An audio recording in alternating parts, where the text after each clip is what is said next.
This Could Get Dicey is a Dungeons & Dragons podcast about dudes being bros. What adventures will they get into? Only time will tell. Like the name suggests, this podcast could get dicey. Content warnings can be found in the episode description.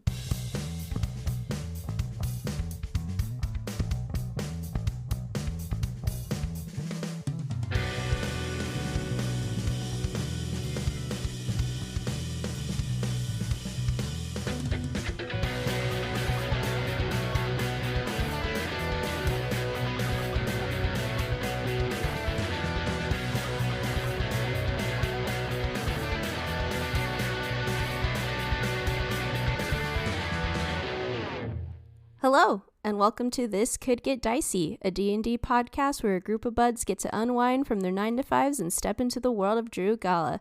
My name is Destiny Nieto, I play Lü'mis Bjorn, and before things get a little too dicey, I'd just like to say it's a beautiful day to put on one of those nose strips and then peel it off, and it's a bountiful harvest. I haven't done one in so long. I haven't done one in so long. That sounds so fun, actually.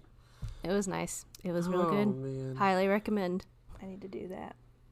I'm That sure sounds great. I have a lot of build up waiting.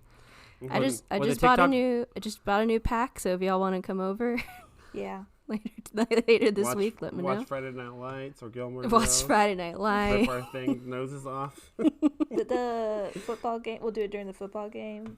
Yeah, it'll be a halftime Good event. idea. Yeah. Would y'all ever do those, like, have you ever seen the videos of those, like, very intense, like, hair removal with, like, wax? Like, they'll shove, like, wax up your nose and add a Q-tip and let it harden, and then they're like, wah, like. I don't need to do that, so I will not be doing that. Yes, same. Does other stuff come out, or is it just hair? It's a hair removal thing. They'll do it, like, for, like, body hair, and, like, it's like, it's like. I mean, if you're talking about waxing, sure, I would get waxed at some point, sure. But Yeah. the nose one, I don't need to do that, so I will not be doing that. I'd do it. Seems cool. Hi, I'm Alex Villarreal. I play Ellis Vendove, and it's a beautiful day to have a positive and harmless interaction with your new neighbor. Oh. I think we should make a return to simpler times and all know our neighbors intimately.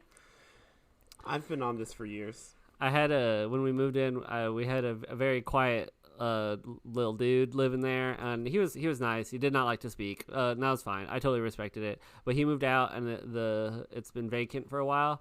And this nice young man just moved in, and our trash day is on Tuesday morning, and I went out at like 7 p.m. to like take my cans out.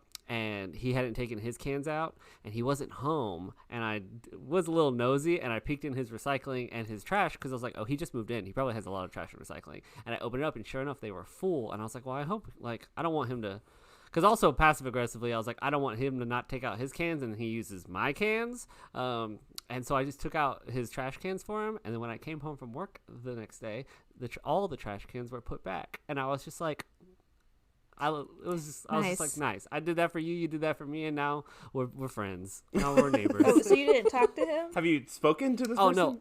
no, yeah, I've spoken to okay. him. I've introduced myself. That's not an Man, I interaction. kind of wish it was just the trash can That's interaction not an interaction. for the That's rest just of something your. that happened. Yeah, it's just. No, I talked to him when he moved in, but this was just like a hey. I'm not gonna say his name, but I was like, I'm gonna do this little favor for you. I don't talk to my like A unit people that much, and that we don't like see each other too much because we're just in like separate parts of the yard, lot, whatever. But when one of them will take like the trash out every day pretty much, and when they like, if I happen to be outside with my dog, they'll like stop and like won't pass me while Croft is with me, and I'm like, oh, it's fine, you can like walk by us. And they're just like, oh, I wasn't sure if they would be like Every reactive time. or something. And I'm like, no, she's fine.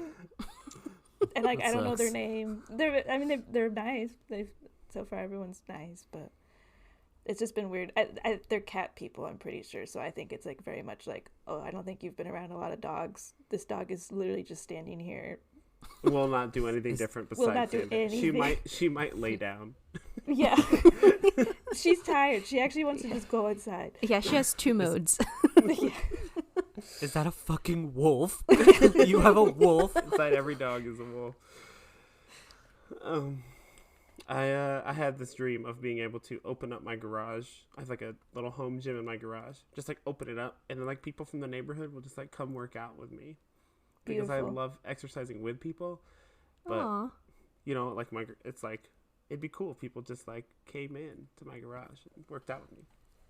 You got to put a sign in your front yard That says "Come work Kid out needs with a me." gym. with a picture of you like pointing at the garage, being like, "Come on." That's not the message. Or next time the houses on your street are for sale, we just start buying them up. Hey, honestly, that's and then the we'll dream. be your neighbors. That's the dream. To all Please live do. like in a little commune together? Yeah. Yeah. Yeah. Yeah, who But wants not to a go cult. in on a ranch? Hey, support our Patreon so we can buy a ranch one day. So we can go homesteading and disappear Yeah. from this podcast forever.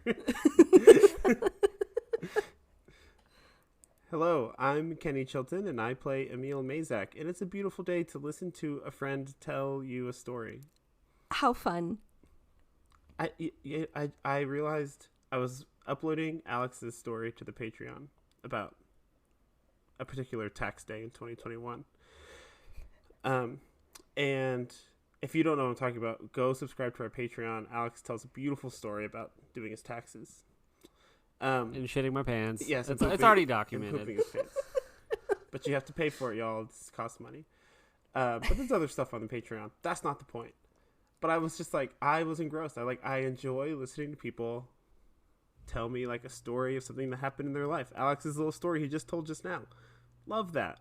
That was so fun to listen to for me. I like doing that. Little anecdotes are the only reason why you should get up in the morning. All we have in this life are just little anecdotes. Just of little big- tiny stories. Not this My- giant glass of wine again, Kitty. Oh my god. Stop putting me on blast. I'm just trying to enjoy myself. Can you put it next to your head, please? That's pretty big. You gotta get some air in it. You gotta aerate it. Well, it makes me feel good that you like listening to stories, because sometimes I'm like, oh man, I'm really bothering people with this dumb story about my life. No, it's so That's great. all we have, man. All we have is dumb stories about our Becky dumb is little really lives. good at this actually when we're playing video games. If it's just like the two of us, or if it's you. I'm a yapper. Yes, Becky will talk, and like if I'm too tired to talk, I'm always here to listen, and I like listening to people's stories. So I'm just I always got a hell yeah in the chamber. Yeah, you do. You do have one locked and loaded always. Anyway, there's lots to be learned, and then I can like reuse those stories later in my life. That's in my some own. way. No, that's my friend not what told I me mean. this. Yeah. Also, quick, just a humble brag about that Patreon thing and why you should sign up for the Patreon thing to hear about my poop story. Just a quick humble brag. That was a one-take story. That was me sitting down, hitting record. That was not a 2-take or a 3-take. I was like, I'm going 1 take on this thing. Wow. That's about, and it's my proudest piece of art I've ever Impressive. It's Pretty great. good. It's pretty good. I'm fake. Anyway. I haven't listened yet. I think that we should maybe have listeners submit the audio story of the last time they pooped their pants, and Alex can edit it, and we can post it on Patreon for like a exclusive. Yeah, let us That's know our if hu- you want to do that and post your poop story to random Just go ahead and strangers. send it on over. Just send it on over. We'll post it anonymously Norman. for you. Norman. Spencer.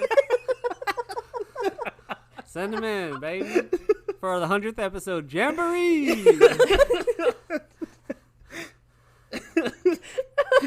Come on, Norman. Hello, my name is Becky Schmader, and I'm the game master for This Could Get Dicey, and it's a beautiful day to hear sounds in your walls. Oh, What? oh no. This is supposed to be good stuff. Well, Let her cook.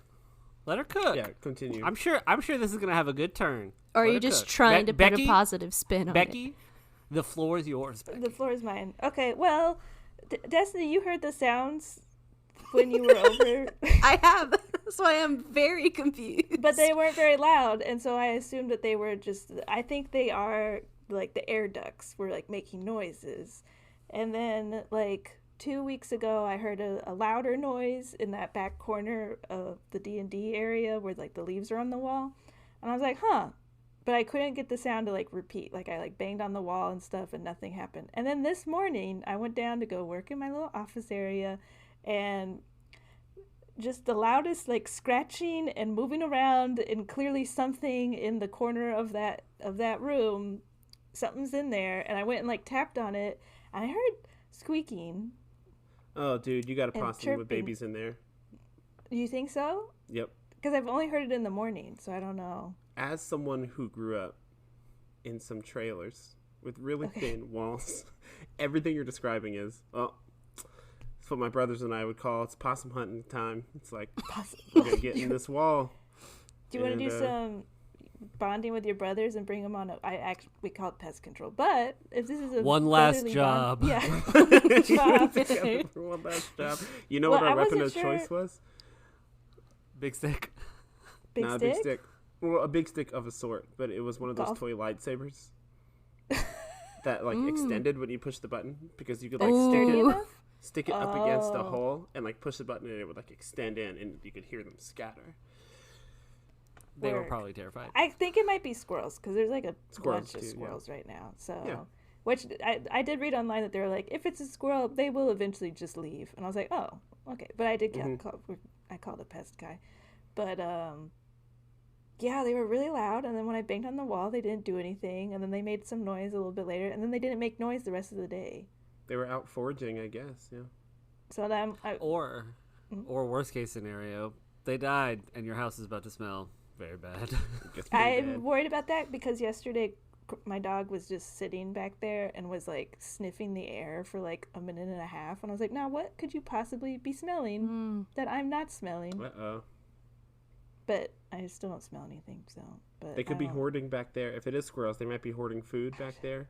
Winter is coming. I know y'all wanted a positive turn. There is no positive turn. I'm not cooking here. This is truly just the positive turn is that nature is beautiful, and that nature, like, nevertheless, it persists. The beautiful thing is there's no signs of rodents inside the house. Great.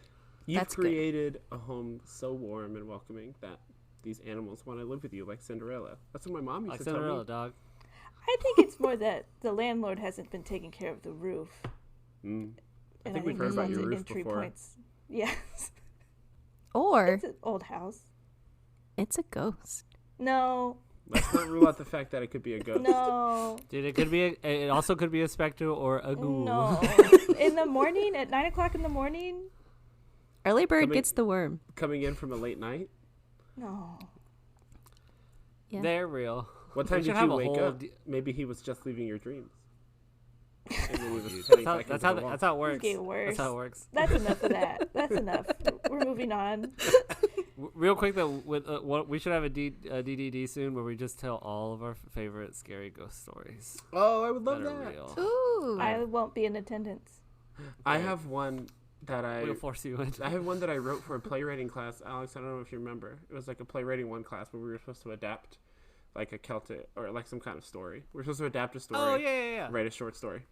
I wrote a short scary story. It's like super spooky. I'd love to read it for you guys. Please. There was an era I'll do ASMR style. Oh yeah, okay, you can do that. Oh. There was a time when Alex and I at work would just read creepypastas to each other. Yes. Some scary shit, dude. Sometimes, like, imagine reading a book, like reading words on a page and going like, oh, no, the words on a page. What are you doing? There's nothing there. Okay, are you all ready for some Dungeons and Dragons? Yes. This is spooky. Last we left off, our adventurers spoke to each other and learned that Lü'mis was in fact okay and safe in the monastery in Mooncrest. Emil and Ellis continued on to the Court of Outlaws in hopes of finding some safety. While there, they found some items of interest on Raya and Natasha, including a well-used journal and a sending stone. The sending stone seemingly being a direct line to Granic Valum. Lü'mis continued to speak with Brother Mateo, voicing concerns and recognizing that the only way back to Ice Rune would be with the teleportation box, most likely. As the wee hours of the morning dwindled, Ellis spoke with Elizabeth and asked her to dinner when this would all be over, and she agreed. And Emil connected with Siloria, perhaps finding some... I was going to come up with something clever about, like, finding roots to grow in or dirt. It works. You're killing it. Emil and Ellis, you all are awake in the Court of Outlaws. It's been, you've had a long rest, but it's now like 3 p.m. When you all kind of come out to the main open area, you find that a large raven is sitting on a table, and it's snapping its beak at anyone who comes towards it. You can see that it's wearing a harness with a little bag on the front and on the back. Very cute. I love that. I look at Emil. How did it know? We have the catalog with us, so I think it kind of tracks that. It's probably some kind of beacon homing device. Hey, back up! That's our loot. And I'll come over and shoo the rest of the everyone Court over. of Outlaws guys are just like, Yeah, you shoot. Everyone kind of steps away as you move forward to the raven, who sticks out its front pouch, kind of like puffs its chest out and sticks the front pouch out to you all, and you see it has like a little $sign on it. Oh, is this the collection money time? Is this the money? I look at the bird. Is this, you want the money? Oh, it nods. Yes, it nods at you. Fabulous. I put the money I put my money in the thing. And then when you put your money into the thing, it turns around and shows you its little back. Sick. I look at it and I go, do you want me to go inside? And it nods. Great. And I rummage around until I find my items. Yeah, it's a bag of holding. It's kind of Mary Poppins-esque, as you know, your desires are kind of just pulled forward as you stick your hand in there. You get your ring of necrotic resistance, and your pocket full of dust, and your pocket full of sunshine. Absolutely. Emil, you go. It's your turn now. Well, I was just thinking, I have the money for my stuff, but not Lü'mis's. I don't have Lü'mis's money. How much did Lü'mis? I into the sending stone. I go, Lü'mis, wake up. Well, you're awake, Lü'mis. Yeah. Guess what? The fucking bird showed up. The bird found us. What bird? The bird that we ordered the catalog stuff from, like, what, 2 days ago? A lot has happened in the past 2 days. Sorry, I forgot about the bird. Well, it's here now. What did you order? I ordered a cloak. Do you remember how much the cloak was? 500 gold. Fuck. I will look around at the Court of Outlaws people around us, and say, who here has access to the Court of Outlaws treasury? Which one amongst you? They all like shake their heads. That's not our job. Do we have access? Ellis? Do we? We're in the inner circle. I mean, we could probably ask Elizabeth if she wouldn't mind doing an IOU, and then we try to wire transfer it back. I mean, if this bird can find us, we could probably figure out a way to send money, like Lü'mis's money back. I also have 441 gold. I would really like to not give it all to this bird. No. While we're about to go across the country. Let's invoice it to the Court of Outlaws. We'll make everyone even at the end of this. Lü'mis, the Court of Outlaws is going to buy your cloak, but you owe them some money. I thought we already paid and sent it through mail order. I kind of thought we did too, but We marked it down, but the logistics of this, again, is something we're beta testing. I think we said we were going to give off the gold. We were going to give the money to the bird. Either way, we do that. I'm good for it. We invoice it. Okay, all the money stuff. I didn't think about this when I wrote the bird collected the money today, that Lü'mis wasn't going to be... This wasn't supposed to be a puzzle or a problem, so... I'm looking at the bird, I'm like, it's a cute bird. It's good It has bird. 2 bags. It's a very good bird. You take all the money out of your gold pouches, and the bird has the money, and now there's supposed to be this thing, like I thought Emil was going to try and steal the items without giving the bird money, and then the bird was going to snap at his fingers, and then he got...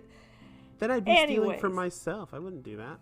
He'd be getting high on his own supply. I'm pretty sure you said last time, do I have to pay if it's just coming back to me? That was before we all died. He's different now. He's changed. Anyways. I pat the bird on the head and I go, thanks, you're really something. It nods, and you all have your items, and the bird flies away back out through... Bird, are you going back to... Are you going back to Kara, and are you going back to the shop? Where do you go? Where do you live? You can't talk to me. Damn it. Helena, can you talk to animals? Good morning. I have a throbbing headache. I can't speak. You need a hamburger. I love that. The sound of that. I can talk to birds. Sure. Can you tell this bird to deliver a note to my family? Of course. Where is the note? I write 3 quick notes, one for each of my family members, the content of which is not important, but lovely. I don't have a note written. Well, how do we know? It's a good note, and I do update Kara on everything that has happened. Okay. Yeah, you roll up 3 notes, and Helena casts Speak with Animals. She speaks with the bird, tells the bird to go talk to Kara. I want you to play this out, but no. Squawk, squawk, squawk. Yeah, all you heard is squawk, squawk, squawk, squawk, squawk, squawk, squawk. And the bird is now on its way out of the mountain. Not the mountain, the cave that you're in. Whew, y'all, it's Tuesday, but it's been a week, huh?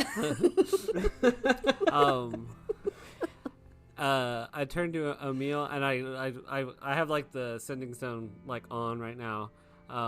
I'm like, okay, cool. So, we have our items, Lü'mis. We have your cloak. We'll hold on to your cloak. I guess we're gonna probably just like get a quick breakfast, and then we're going to try to teleport to where you're at.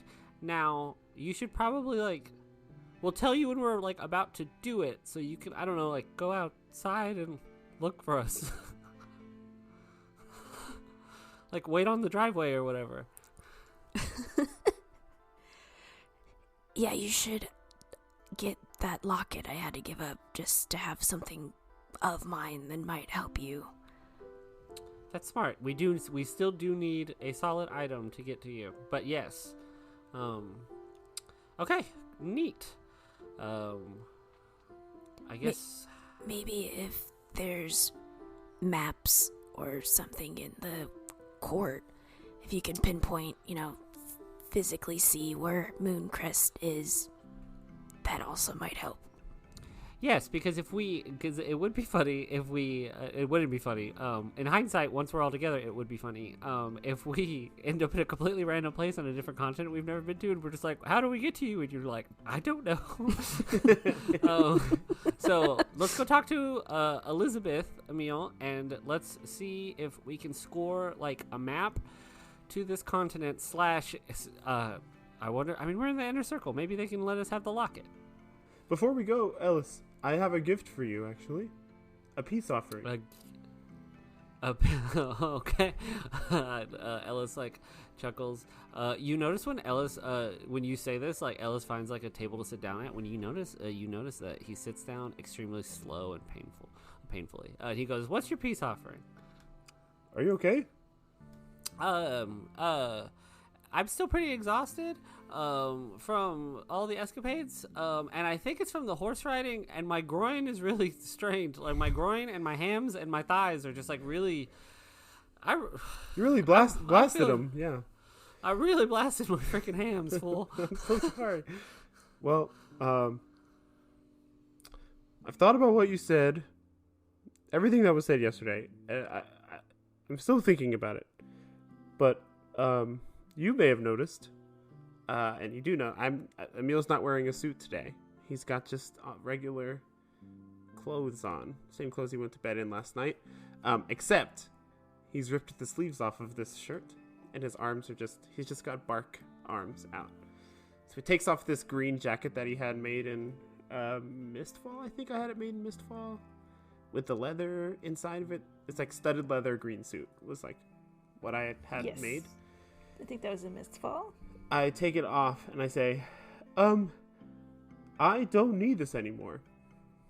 I've decided to stop trying to hold back with my dryad nature and let it protect me. Plus, my armor class is the same, with or without this jacket. I thought you might benefit from it. I take it over and I look at it and I'm like, it's definitely nice. Would you mind? One, thank you, Emil. This is very kind of you. And look at you, letting go of the things that no longer bring you joy. I am hoping for a 40% down payment on the jacket, just to Down payment, earn huh? back. I'm just joking. I'm joking. I was gonna say, I was like, I will do that if you can tell me the exact cost of what you paid for it right now. No hesitation. Emil would know. I don't know, but I'm joking. I just don't need it, and it would serve us better if it was able to actually protect someone. I noticed that for as powerful as you are and as strong as you are, you are, you do often put yourself out there and are often easy to hit. This might be able to protect you a little more. Sweet. Do you mind if I make any alterations to it? Does it have any sentimental value? Gulp? No. I'm like, well, if you ever change your mind, and I put the jacket on, and Becky, if you'll allow for just like flavor, I just like regularly cast minor illusion on the jacket to make it like a deep red. Maybe change, I don't know enough about suits, but like I change like maybe a couple pockets or something to like make it look more Ellis. I'm like, if you ever change your mind, and I snap my fingers and it like just looks like your old jacket, I'm like, you can have it back, but thank you. It's studded leather. What does that mean? I think it does affect the actual AC. It's like one up on leather. It's one better than leather. Okay, so sweet. My armor class goes up from 13 to 14. That'll help. It's also a little big on me, and my arms are a little flappy, so I minor illusion to fit better. Okay. You got some long arms, player. Let's go talk to Elizabeth. I also look at Emil and I go, also, play it cool in there. And that's all I say. Walk towards her office. Yeah, you all go over to Elizabeth's office area. She seems to have been kind of like up and around while you all were sleeping and has kind of come back for the afternoon. She greets you all. Hello, how are you all today? Super cool. Super cool, exhausted. Groin hurts. From the horse riding. So, we're about to leave and go try to track down Lü'mis in Mooncrest. A couple things. One, simple ask. Do you happen to have, like, a map of Mooncrest on you? Or like not Mooncrest, of like of the continent, just in case we kind of land somewhere that we're completely foreign to? I think we have a map laying around, sure, of Igea. Wonderful. That would be extremely helpful. Second thing, and I do not know if this is faux pas, but I am going to put my hands together and go, please, please, please. And I kind of look at her like, please, please. We're trying to save the world. We need an item that belonged to Lü'mis. That'll help us like increase the chances of us not ending up in the middle of the ocean. We're talking about it, and the only thing that we can think of is the locket that we had to donate to the Court of Outlaws. I know it was like a very sanctimonious ritual thing, but like any chance we could have it, we'll give it back. It's not really like you donated it to the Court of Outlaws. I just want that to be, let's start there. It wasn't a donation. This is collateral being held against the three of you. You know. I will make the point that you're supposed to keep it until we die, and Lü'mis did die. So can that technically mean we can have it back? Except for Lü'mis isn't dead, is he? And he's still a part of the Court of Outlaws. Counterpoint. I look at her with puppy dog eyes and go, please? roll. Yeah, roll a persuasion check to see what kind of movement you can have on this. Did I help with my point that I made? No. Damn it. 28 persuasion. 28, okay. I recognize that there are some extraneous situations going on. I think it would only be fair for us to have a sort of loaner piece, if you will, of collateral from one of the two of you to sort of take its place, which you would get upon returning said locket. I take it you wouldn't want something like my Miss Fall Public Library bookmarking button? Probably something better than that? Probably something better than that, sure. Figured. Emil, you got anything? How about, I gave one suit away this morning. How about my other suit? It's very special. It was tailor-made. It's like the best suit I own. It's navy blue. It's really nice. It's got a bunch of holes in it from our last fight, but it's really nice. Roll a persuasion check, Emil. 13. I think we're going to need something a little bit better than that. This is a really good suit. You know what? Never mind. I got it. I don't care. Okay. I got it. I hold out my left hand. No, not your hand. Take it! I just hack it off.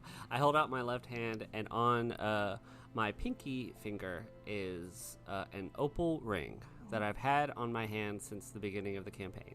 I take it off, and I say, this belonged to my mother, who's still alive. She's great woman.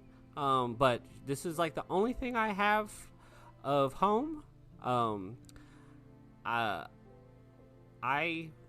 would really like it back. And I put it in Elizabeth's hand, and I was like, please take good care of it. Roll a persuasion check. 21. This will be sufficient. I'll go trade it out in the chamber and bring out the locket. And yes, remember to return the locket to get the ring back. Sounds good. Thank you. We really, really appreciate it. Thank you so much. Elizabeth goes and gets the locket, switching out the collateral. She brings it back to you all, hands it over. And we don't do this ever, really, so just know that. Mum's the word. We won't make this a regular thing. This is just to save the world. We also borrowed 500 gold. We'll pay that back. We're going to pay it back, though. Is there anything you need from us before we head out? I don't think so at this moment. I assume once you all get Lü'mis, you'll either come back here or head off to Theron Hill. Mm-hmm. We'll check in. We'll find a way to check in. Somehow. We'll figure out a way. But yeah, we'll definitely make plans, at least no matter what, when we come back to this continent, we will try to aim here. Excellent. Well, have a safe trip, and hope to see you all back safely, all three of you. Do I notice anything between the two of them? Roll a perception check. Perception, not insight? Oh. Insight. It could be insight. Either way, my perception's actually better, so I don't know why I'm arguing. Oh, Here we okay. go. Either way. 21.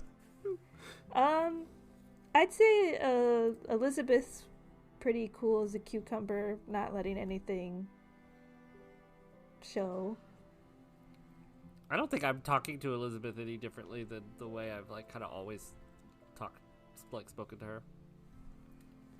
Big hearts in your eyes. Okay. Oh. Okay. Emil will start to lead the way out. With Helena with us, I'm guessing. Yes, Helena will come with you all if you want her to come with you. As I'm like walking out the door, I just look back at Elizabeth and go, "See you later," and keep walking. As we probably make our way outside, I'm like, "Okay, we doing this? We going?" Yes. It's time for yet another cross-continental journey. And I'll take out the teleportation box. And reference the map and that we picked up and hold Lü'mis's locket. Say, okay, we're going to Mooncrest. We're going to end up at the vividly described stony monastery in the snowy mountains. We're picturing everybody hold hands and picture Lü'mis.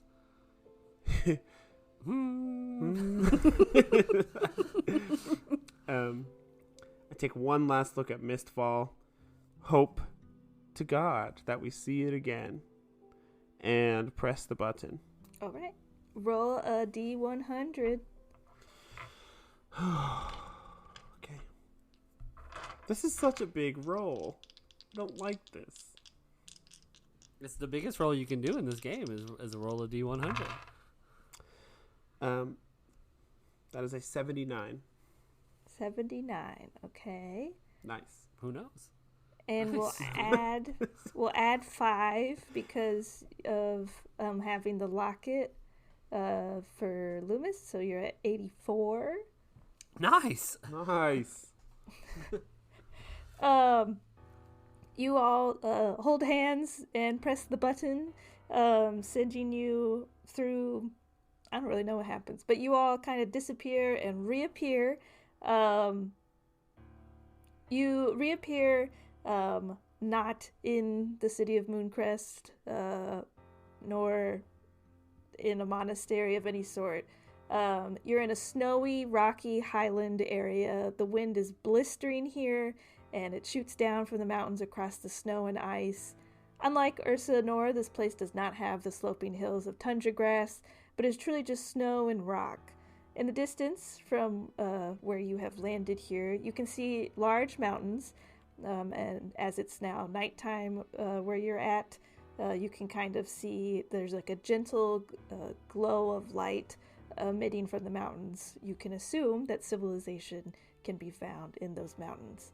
The mountains look to be about a few hours to a full day of travel to get there. But yeah, you're out in the snow about 4 to 8 hours away from these mountains that have a gentle glow emitting from them. Can we figure out which cardinal direction that is from us? Based on Roll the sky a survival check.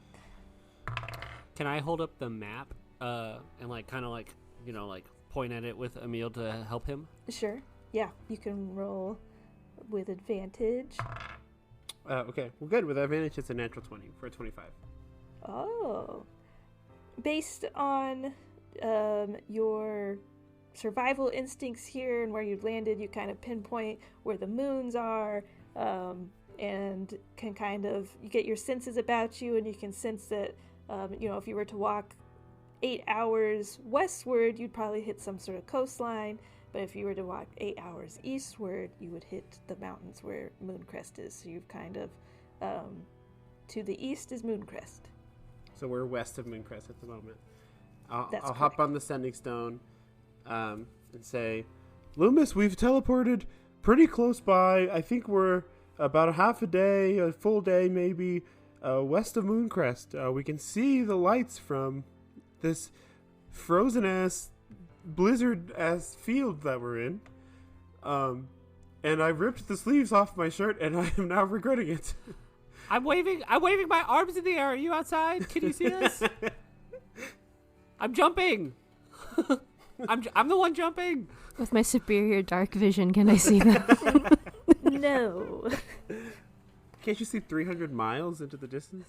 We're gonna start heading that way. Is there anything in between us and Mooncrest that we should be concerned about or on the lookout for, Lü'mis, in your experience?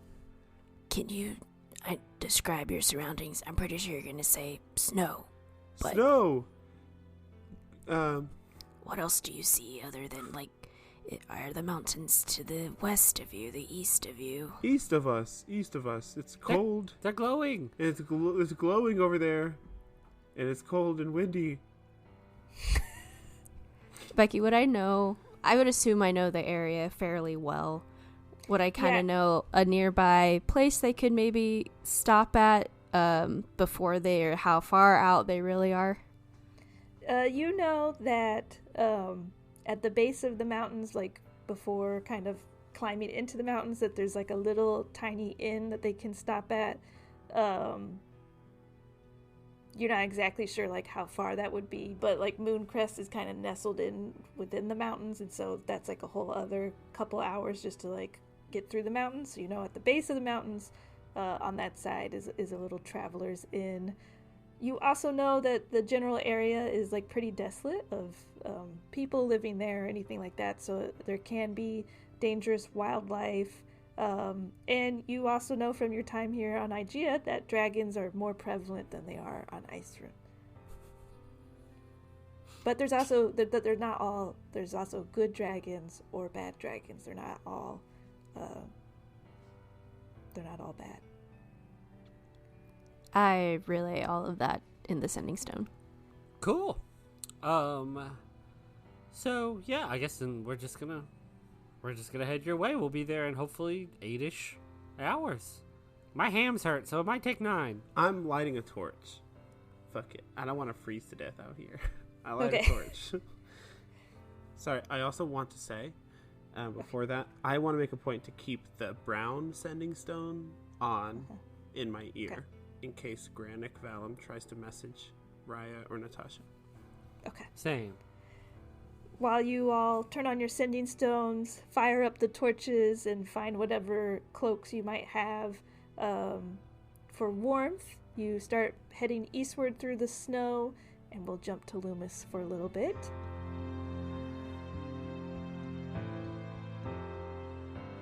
As the prophecy foretold, they will walk 500 miles and they will walk 500 more just to be the friends who walked 500 miles to get to Lü'mis's door. That was terrible. Thank you so much for listening to episode 65 of our podcast. This could get dicey. As always, we are so grateful that you're here joining us along for this ride. Thank you to our Patreon members, our patrons, our little bandits, our little foolies. We really, really appreciate you donating to our cause so we can continue to make a better product. If you are interested in joining our Patreon, you can head on over to www.patreon.com/thiscouldgetdicey. We got some tiers set up that you can choose from. We also got a free tier if you just want to kind of come see a little content. We have a little post-episode cooldown called This Did Get Dicey. You can check it out on that free channel. You can also share it. You can share our Patreon. You can share our podcast. You can tell a friend. You can use the word of mouth. You can use the power of social media to, let people know that you enjoy this podcast and that you want other people to enjoy it along with you. If you haven't checked it out, we have a website, www.tcgdpod.com. You can check out lore dumps. You can check out episode recaps and other junk. You can also go to our social medias at TCGDpod for TikTok and Instagram and threads and other stuff and funny videos and cool stuff all the time. Thanks so much for listening. Man, episode 65. I know I say it all the time. It's crazy that this number just keeps getting bigger and bigger. Let's go check in with Lü'mis and see what the heck that crazy guy's up to. Lü'mis, as you receive this message from your friends, them having rested and you as well having meditated, It is now evening time in the monastery. Most of the monastery dwellers are heading to the dining hall for dinner. But what do you do? I would like to see if, was it Sister Angelina? Yes. Is available for some training. You make your way over to the sort of training hall where you would go to usually meet with Sister Angelina, and kind of you head that way hoping that she'll be there, but if not, there's at least some, wooden dummies to train on.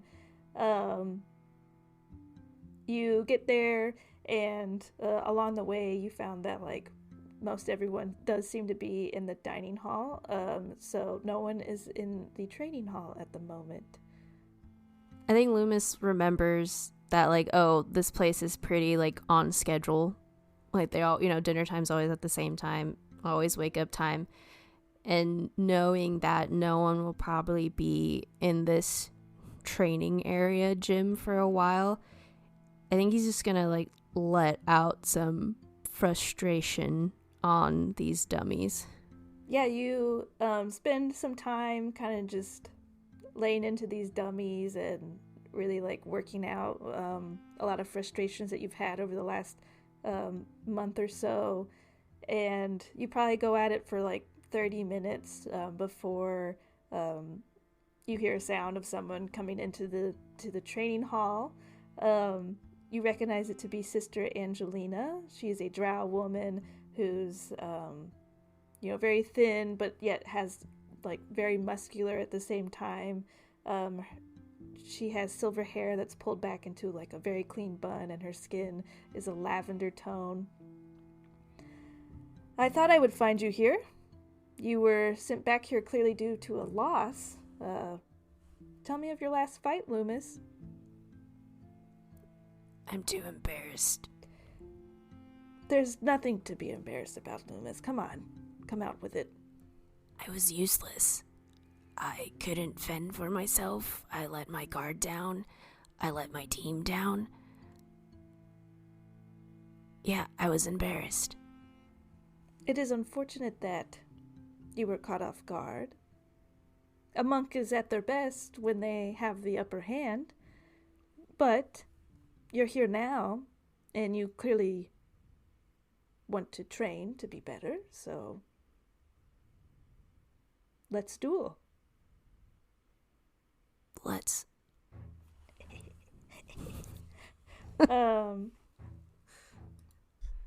Great. You are going to roll initiative. What'd you get? I got a 24. Okay. You will be going first. So the two of you kind of get in dueling position. There's like a big dueling mat. You will be doing you're not using like your staff or anything. This is all just hand in hand. Fisticuffs. Fisticuffs, if MMA you will. style. Exactly. And in this duel, you're not trying to kill each other, obviously. It's more trying to like incapacitate somebody or like grapple them or something like that. So you will go first.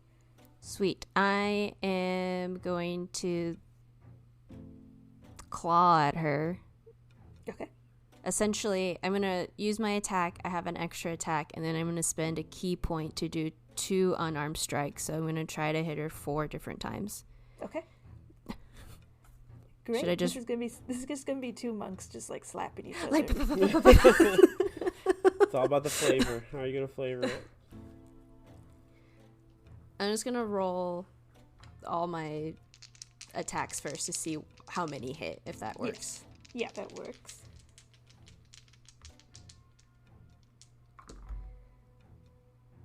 Okay. Does a 15 hit? No. Does a 19 hit? Yes. Okay, so 3 of the 4 hits land. Okay. I think for flavor, just Lü'mis obviously still feels a lot from the last fight, so he charges at her and goes in for like a claw punch, whiffs it the first time, but then sees something in Sister Angelina of just like, no, she does believe in you. You can do this. And then just goes at it 3 more times to hit her. Cool. Yeah, Does we won't roll damage? Okay, Okay, cool. cool. We'll not roll damage. We'll kind of do it on a Sweet. system of like how many hits and like how Excellent. are you sort of like taking each other down. Because that's too much math. Yeah. So yeah, you kind of like miss on your first one and then readjust and focus and pop, hit for 3 times. She, takes the blows and adjusts and is going to attempt to hit you now. She's going to hit you twice with her main attack. First one is a 13 to hit. Nope. Second one is a 13 to hit. Nope. She's going to use a key point to do a stunning strike. That's a 27 to hit. That one hits. And then you need to make a Constitution saving throw. Yes. Oof. 8. You kind of dodge the first 2 hits, then she comes in and gets you like at the neck and strikes you, and you kind of step away a little dazed. She like steps back, and the 2 of you sort of like readjust, and she's try again, and it is your turn. You're okay. Not stunned. That was kind of just like a Right. Yeah. yeah For flavor. for flavor. Okay, I'm gonna try to hit her twice, see what happened, and then I'm gonna use a 3rd attack. Just preparing you, but seeing if the first 2 hit. Okay. That doesn't... 18? No, that misses. Okay. Then I'll use a bonus action to do 2 more attacks.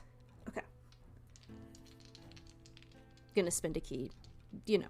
All of that. All that jazz. That's a 6, so that doesn't... 21. That hits. So I got 1 attack, 1 hit on her. I think feeling a little... I know you didn't necessarily stun me, but Lü'mis hasn't been up against a monk in his travels, so he hasn't really sparred with anyone like this. I think the last time he sparred with anyone, it was actually with Ellis, and Ellis completely knocked him on his butt with his magic. Yeah, I think you land 1 hit, and Angelina kind of catches the second of those hits, and sort of using momentum comes at you again with 2 strikes. That's a 29 to hit. That hits. And a 12 to hit. That does not. She's going to use a key point then to send a flurry of blows at you. 25 to hit. And another 12 to hit, so that misses. On that first one that does hit, though, she is also going to have you do a strength saving throw. Oh. Okie dokie. 22. You can feel that she is trying to push you back with that flurry of blow, shove you backwards. But you kind of center yourself and harden your core. With my superior body. With your superior body and become unable to move. And it is your turn again. So does she be wrapped up or has my arm or... No, I think that was kind of just momentum shift. Gotcha. Flurry of blows, trying to shove you. So you're kind of back on equal footing here. Lü'mis wants to... Essentially, I want to use... I don't know if this is an action or a bonus action, but essentially I want to try to grapple. Okay, that would be an action. Okay, yeah. I want to try to grapple her. The 2 of you go in to make a grappling maneuver, and the 2 of you will make a contested athletics or strength check here. Okay.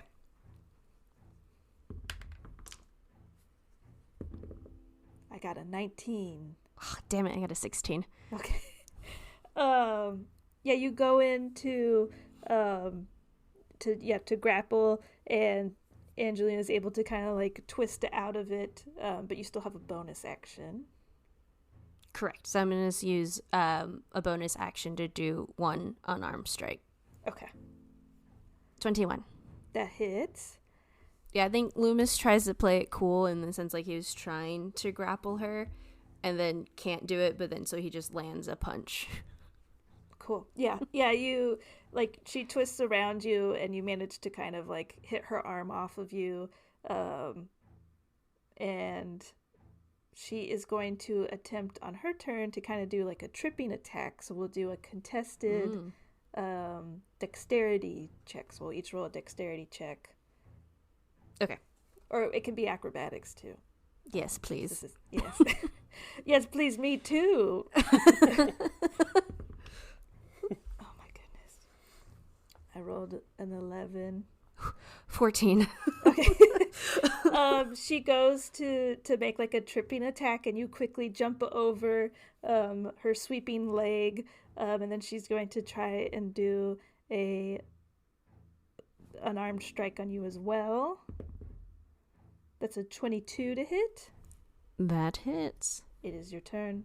I don't know if this is allowed in the sense of since we're just sparring, but can I use my Children of the Night feat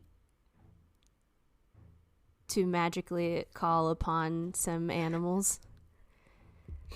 If that's what you want to do. Okay.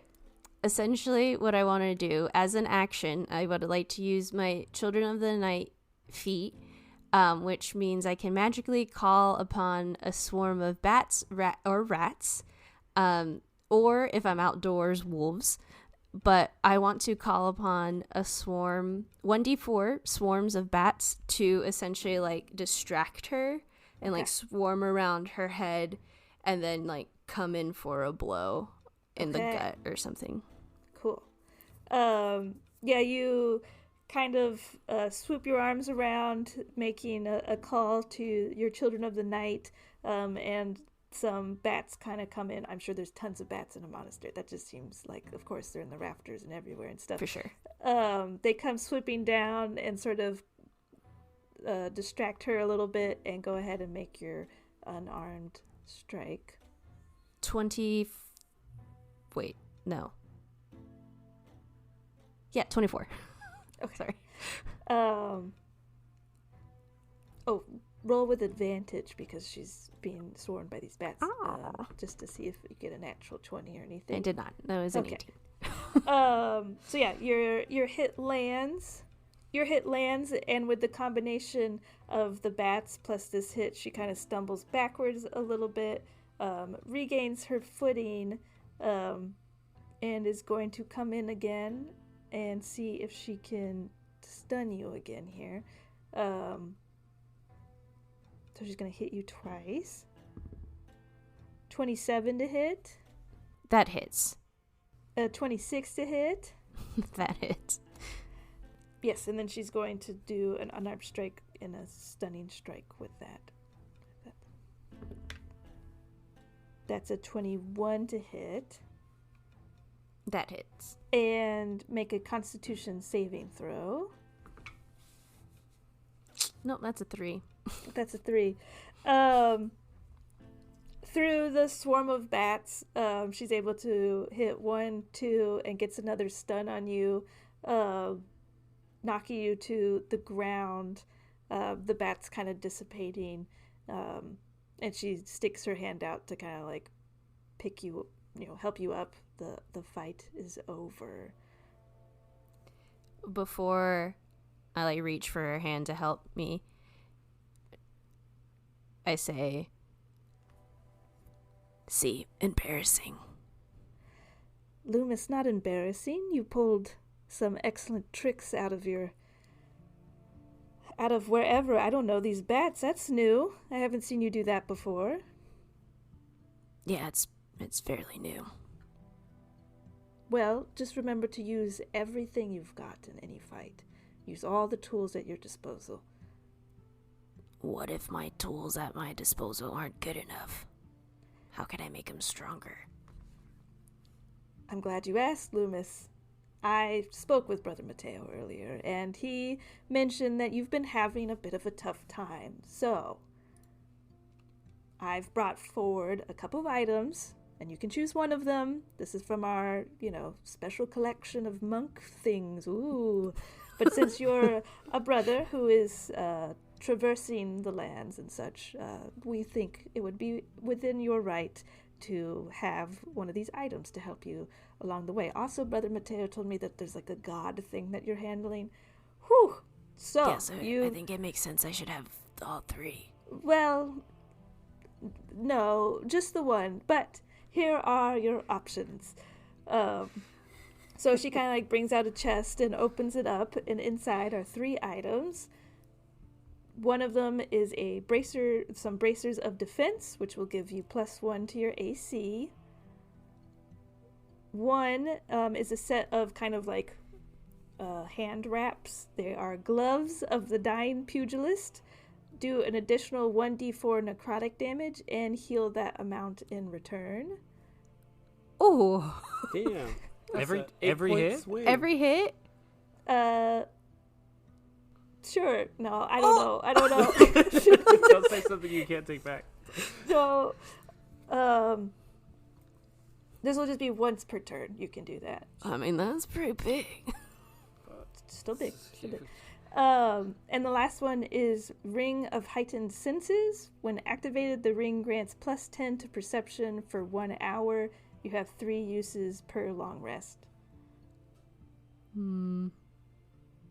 I got most excited about the gloves. It's a good choice. I think I'm gonna take those. Okay. And before I leave, I'm going to try to convince you to give me at least one more. I understand. I'll put them away for now, but maybe we'll speak in the morning, or you'll bother me or something for the next however long you're here. Yes, I hope those gloves serve you well, and I hope they add to your arsenal of tools. That way you feel a little bit more confident out there. I hope so too. I would definitely feel more confident if I had all the items. You gave me a run for my money there, Lü'mis, I will say. But you have to remember to try and... the grapple was good. Had you landed the grapple, this would have been a different fight. Yeah, I think it would have. I know you don't eat, but you don't drink tea either, I assume. I mean, I'll join you. I have his time in general, but right now I'm waiting for my other party members to join us here. You and Sister Angelina kind of walk around the grounds, chatting and catching up and heading out to the sort of like library to have some tea with some other members of the monastery as your evening dies down, and we'll end there tonight. That's a monk on monk action. Yes. A little tricky. Crazy. Well, I punch you. No, I punch you. yeah, I was like, how long does this go on for? And perhaps this could get dicey. This could get icy in the snowstorm. Oh, Hey. that was really good. Okay. Okay, what are the odds I convince Becky to give me the other 2? Let us know in the comments. Thank you so much for listening. We love that you're here. Love that you're still sticking around with us. You can catch us on all the social things at TCGD Pod and on Patreon and our website. You know where to find us. And you can find us next week on October 16th. Okay, bye.